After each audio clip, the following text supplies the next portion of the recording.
میں نے 2 سوال کرنے تھے لیکن میں اس کو شارٹ کروں گا چونکہ بہت سارے سوال ہو چکے ہیں. شارٹ کروں گا کہ چونکہ میں اور میرا بڑا بھائی راجن جابت ستارہ پاکستان ہے. ہم 50 سال سے کشمیر کے لیے کام کر رہے ہیں اور کشمیر کے بارے میں آپ کی کیا رائے ہے کہ کیا ہوگا, کیا سوچ ہے آپ کی اس کے بارے میں.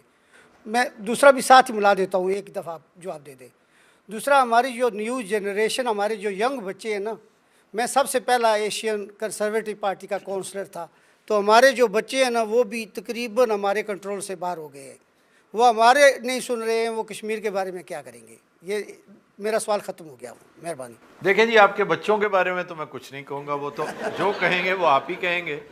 کشمیر کے بارے میں اپنی رائے کا اظہار وقتاً فوقتاً کرتا رہتا ہوں کہ انشاءاللہ کشمیر اس بڑے ہول کا حصہ, اس بڑے جو کلسٹر ہے جو صوبوں کا, اس کا حصہ بنے گا. اپنی مرضی سے بنے گا, کسی دھونس دھاندلی سے نہیں بنے گا. لیکن اس کے لیے کشمیر کو ایک ہنستا بستا کھلتا لہلہاتا پاکستان جب نظر آئے گا تو پھر کشمیر پلیبسٹ کرے, ریفرینڈم کرے اپنی مرضی سے. اور میں بار بار کہہ رہا ہوں کہ آخری وقت تک آپ سے کہا جائے گا کہ بھائی اپنی مرضی کرنا, پھر نہ کہنا اپنی مرضی کرنا. علیحدہ سے بھی رہنا تو نو پرابلم. اپنا صوبہ مطلب آپ ایک بڑے ہول کا حصہ ہوں گے. جب مسلم بلاک بنے گا نا تو اس میں کشمیر کیا, پاکستان کیا, ایجپٹ کیا, ایران کیا, یہ سب ایک ہوں گے. تو آپ کو خوشی ہوگی کہ ایک بڑے اس کا حصہ بننا بجائے اس کے کہ ایک, لیکن اس میں بھی آپ کو قطعاً کوئی رکاوٹ, کوئی پرابلم نہیں ہوگا.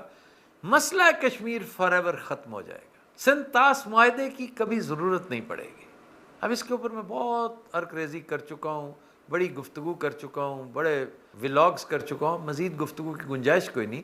یہ اگر آپ نے نہیں دیکھے تو جا کے وہ کنسلٹ کر لیجئے میرے ولاگز آن میرے نظریات مسئلہ کشمیر پہ اور سنتاس معاہدے پہ. یہ سارے معاملات ختم ہو جائیں گے انشاءاللہ. جی سر. السلام علیکم آفتاب بھائی. وعلیکم.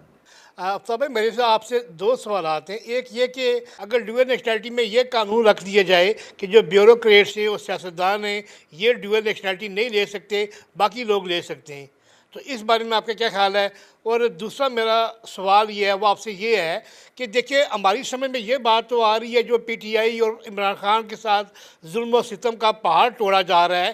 مجھے یہ سمجھ نہیں آ رہا کہ جب غزہ کے لیے ان لوگوں نے احتجاج کیا تو مشتاق صاحب ہیں, سینیٹر صاحب, ان پہ جناب ظلم کیوں کیا گیا؟ اور اس کے بعد جو خادم حسین رضوی صاحب کے جو 2 صاحبزادے ہیں, جب انہوں نے احتجاج کیا تو ان لوگوں پہ ظلم کیوں کیا گیا اور عام عوام کو قتل عام کیوں کیا گیا پاکستان میں غزہ کے حق کے لیے؟ اس میں ان لوگوں کا کیا فائدہ ہے؟ اس بارے میں آپ کے کیا خیالات ہیں؟ یہ جو آپ کا آخری فکر ہے نا, اس کو سم اپ کیا جا سکتا ہے گولی کیوں چلائی. ایگزیکٹلی. تو اس کا جواب تو ابھی تک کسی کو نہیں, حکیم لقمان کے پاس بھی شاید نہ ہو, کبھی نہیں کسی کو پتہ چلے گا کہ گولی کیوں چلائی.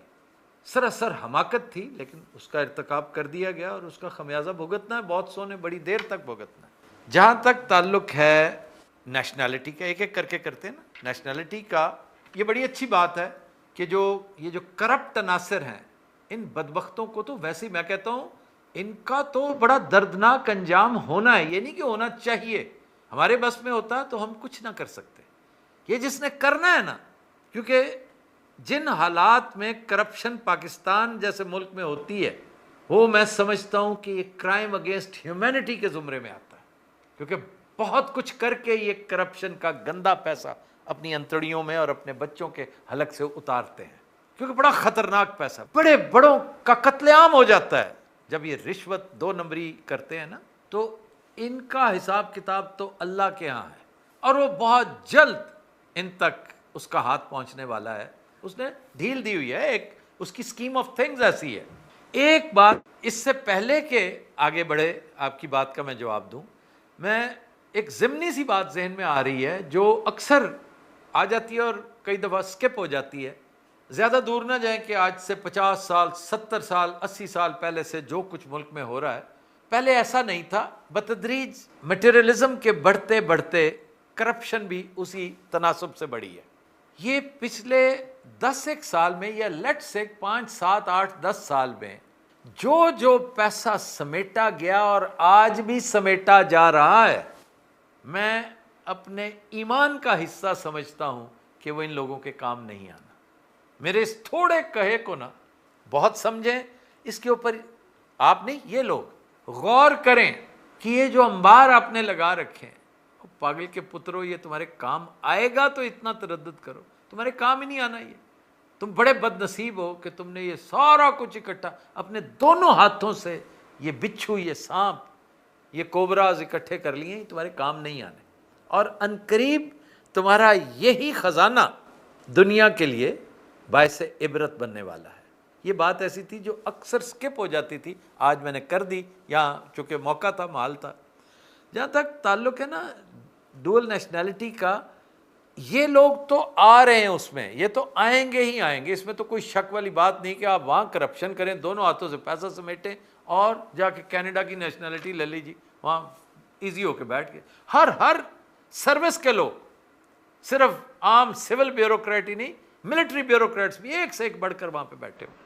آپ ذرا حساب کر کے دیکھیں تو کتنے بیٹھے ہوئے ہیں. پھر ان کا کچا چٹھا کھولا جائے، اور کچا چٹھا تو کھلنا ہے، وہ تو کسی عمران کے کہنے یا نہ کہنے سے بند نہیں ہوگا، وہ تو کھلنا ہی کھلنا ہے. اور اسی کو ڈیوائن انٹرونشن کہتے ہیں کہ اسی نے تو ان کو ایکسپوز کرنا ہے. تاریخ کا یہ حصہ ایسے بنیں گے، قیامت تک ان کی نسلیں شرمندہ ہوتی رہیں گی کہ یار ہمارے باپ دادا کیا کرتے رہے. مثلا میں جاننا چاہتا ہوں کہ یحییٰ خان کی نسل میں سے کبھی کسی نے سنا ہے کہ میں یحییٰ کی پوتی ہوں یا پوتا ہوں، and I am a proud grandson of Yahya? نہیں، کوئی نہیں. حالانکہ اس بیچارے نے، میں بیچارہ اس لیے کہہ رہا ہوں کہ اس نے جو کچھ کیا that was a crime against اللہ.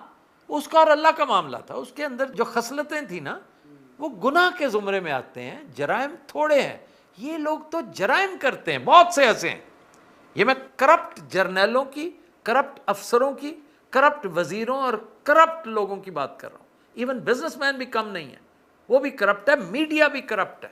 سارا نہیں، اس میں آٹے میں نمک کے برابر یہ تناسب ہے، دوسرے لوگ بھی ہوں گے. یہ حکومتوں کا کام ہے کرنا کہ بھی سرکاری ملازم کے لیے یہ ممکن نہیں ہوگا کہ وہ دوسری نیشنلٹی لے لے.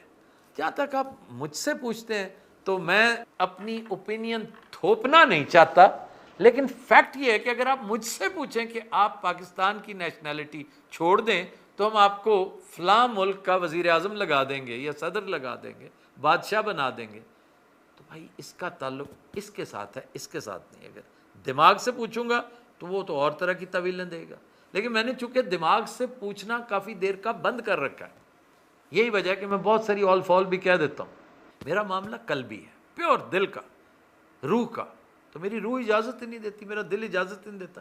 کیسے کوئی مثلا یعنی ایسی ہے کہ میں اپنی والدہ کو والدہ کہنا بند کر دوں، کسی اور کو ماں بنا لوں، اس کو چھوڑ دوں صرف اس لیے کہ نہ.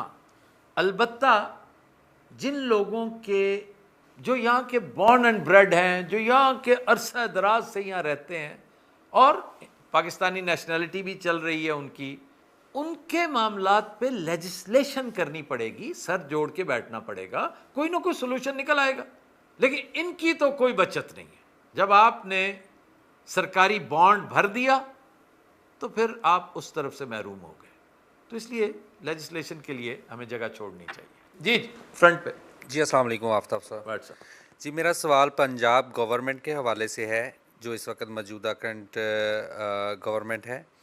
اور سوال یہ ہے کہ جیسی کہ ان کی پرفارمنس ہے اور وہ ایک جو لے کے آئے ہیں کہ بھی اوورسیز پاکستانی جو ان کی انہیریٹنس ہے، ان کی جو پرابلم ہے وہ 3 ماہ میں ختم کریں گے. اور اس میں کیا سچائی ہے کہ واقعی وہ فیئر جو ہے وہ پراپرٹیز حقدار کو ملیں گی یا وہ فارم 47 والا حساب ہوگا؟ یہ پلیز اس آپ کے نے اوپر. خود ہی سوال کا جواب دے دیا بھائی. میرا ایک کاؤنٹر کوشچن ہے، وہ آپ کے سوال کا جواب ایکچولی اس میں پنہاں ہے، اس میں ہڈن ہے. کیا برائی کے بطن سے اچھائی پیدا ہو سکتی ہے؟ جی نہیں. It's a simple question. تو جو پروڈکٹ فارم 47 کا ہو اس سے اچھائی کی توقع آپ کا. ہاں ارادے بڑے اچھے ہیں تو road to hell is paved with good intentions. Good intentions are not enough. Where is the beef? کیا ہے اب تک دکھایا کیا آپ نے؟ کیا فی الحال تو آپ اپنی خیر منائیں، بی بی خیر منائیں. آپ کی حکومت اس وقت سپاٹ لائٹ کے اندر آ چکی ہے. کیونکہ اسکیپ گوٹ چاہیے ہوتا ہے ہماری اسٹیبلشمنٹ کو. ہر سال ایک اسکیپ گوٹ مانگتی ہے ہماری اسٹیبلشمنٹ. اور اس وقت سارا نزلہ پتہ ہے پنجاب حکومت پہ کیوں گرایا جا رہا ہے کہ جی ان کے للے تللے بہت ہیں, یہ خرچے بہت کر رہے ہیں. بھائی وہ آپ نے خود تو کہا تھا کہ جاؤ پبلک میں جاؤ, اپنا ایک پاسچر شو کرو پبلک کو کہ آپ ایک بہترین حکومت دے رہے ہیں, آپ ٹک ٹاکس بھی بناؤ, آپ فریشنس لاؤ, ینگسٹرز کو اٹریکٹ کرو. تو یہ سارا کچھ فری لنچ تو کہیں نہیں ہے. فری لنچ تو آپ نے بھی نہیں کیا تھا. آپ بھی جو لنچ کر کے واشنگٹن میں آئے تھے اس کی بڑی بھاری قیمت آپ کو ادا کرنی پڑ رہی ہے, ابھی مزید پڑھنی ہے. یہی وجہ کہ آپ ادھر ادھر پھر رہے ہیں, بھاگے پھر رہے ہیں. میں اظہار ہمدردی کر رہا ہوں بھائی جان کے ساتھ, کوئی تنقید نہیں کر رہا, اظہار ہمدردی کر رہا ہوں کہ اور چپ ہو اور کھاؤ. تسی فری لنچ کیتا ہے تو فری لنچ کہیں نہیں ہوتا.